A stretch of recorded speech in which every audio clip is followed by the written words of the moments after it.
Well, Liberty has had a busy ending to their season, playing 3 games in just the next 4 days. The toughest matchup will be against sectional foe Westside on Monday, who they might end up playing for the 3rd time this season in sectionals if they beat Independence. Tonight, they hosted 6-11 Sherman. Oliver Luck didn't say if or when the program would start, but one thing he was very excited about was the possibility of West Virginia playing in the top golf conference in the country. That's right, Spencer. Westside and Wyoming East are the only 2 high schools in Wyoming County, just about 30 minutes apart. It's actually their recent history that makes this rival even bigger than usual. Westside had not beat Wyoming East in 5 years until last week when they met in the Big Atlantic Classic and the Renegades won. It was a big win. This was their 3rd meeting this year, so both teams have won 1 each, and whoever won tonight's game would win the series. Let's go to the highlight. Day 1 of the 100th year anniversary for the Boys State Basketball Tournament is now in the books. 2 of Southern West Virginia's teams play today. Woodrow Wilson, the earlier game, will continue on to the 2nd round with their win over Hurricane. Greater Beckley Christian, on the other hand, their season ended today with a loss to Tucker County. Not too often that big-name celebrities make their way to Beckley or Southern West Virginia. One time you can always count on a big name coming to town is during the Big Atlantic Classic basketball tournament, all thanks to coordinator Jim Justice. Names like Charles Barkley, Tim Tebow, and Shaq have all spoken at the Classic. And this year, drumroll please, Robert Griffin III. Yes, Mr. RG3 will be the speaker this year, set for January 27th. And you might be wondering how Woodrow Wilson will try to claim its 17th state title tonight against the top-ranked team in Class AAA in the state, Martinsburg. We'll have highlights of all of the action and reaction from the players tonight at 11. Welcome back, everyone. I'm Chelsea Previs with sports. There wasn't too much high school basketball action yesterday because of the snow, but college hoops made up for that today. Marshall, West Virginia, and Virginia Tech all in action. The Thundering Herd gave the Kentucky Wildcats a run for their money, at least in the first half. But like the saying goes, it's not how you start, it's how you finish. Let's get to the highlights to see how Kentucky ran away in the second half of the game. This is the field Valley played all of their home games last season, and as you can see, this is not a safe playing field where some of the turf is actually coming up in some parts. In fact, Valley's regular season finale here last year, they and their opponents both had to go in the same direction to score because part of the field was covered with leaves and water.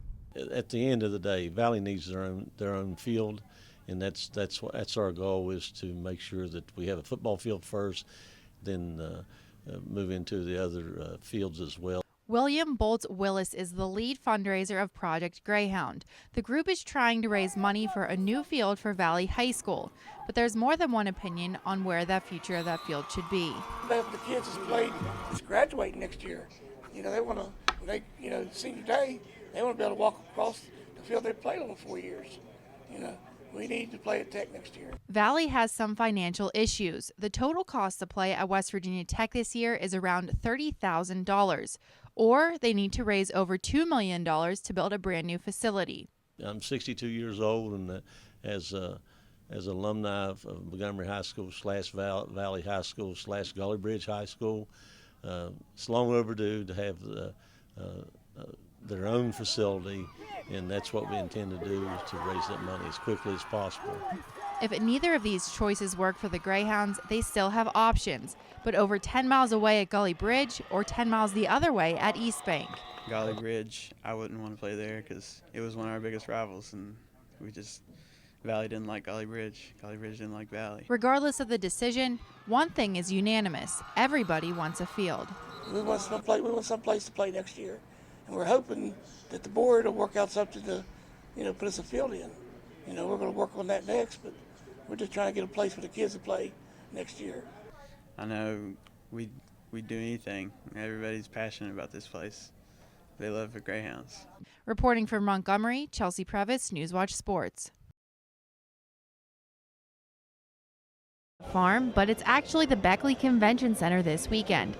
Tons of pounds of dirt were brought in where the basketball court normally sits to set up for some extreme bull riding. More than 25 riders were competing, including this one I talked to, who was from New York of all places. I just seen it on television, and I watched a movie when I was a kid called 8 Seconds, and I really enjoyed it, and I was like, that's what I want to do. Some people may call the riders crazy after seeing how hard they fall and almost getting trampled on by a 2,000-pound raging bull, but Van Amberg calls it his job. What I'm trying to do is win first every time. This is how I pay my bills and make a living, and This is how I survive. So my goal is to ride my bull the 8 seconds and get the best score I possibly can to win first. Here I am on Turk. He is an 1,800-pound Brahma bull. It's about the same size that the guys will ride out there. And all you have to do is stay on for 8 seconds to qualify. But saying all you have to do is a little misleading. I asked one fan why she likes coming to this event so much. Well, it's a contact sport. It's really fun for the whole family. Plus, I like cowboys. And if you ever wonder why the bulls are so angry, it's because they tie a rope around its stomach and genitals.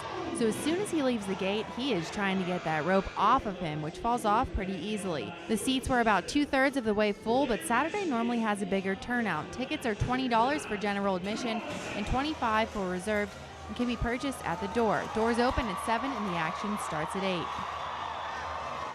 The race for the Chase heads to Charlotte Motor Speedway this weekend. The track hosts the 5th race of the Chase under the lights this Saturday night. Thanks for joining me for another edition of NASCAR Now. I'm Chelsea Previs. Now to the other big news this week that still has to do with the big crash at Dega. Concussions have forced Dale Earnhardt Jr. to sit out at least the next 2 races. Virginia Tech's regular season ended just like it began, with the game-winning field goal coming down to Cody Jornell in the final seconds of the game.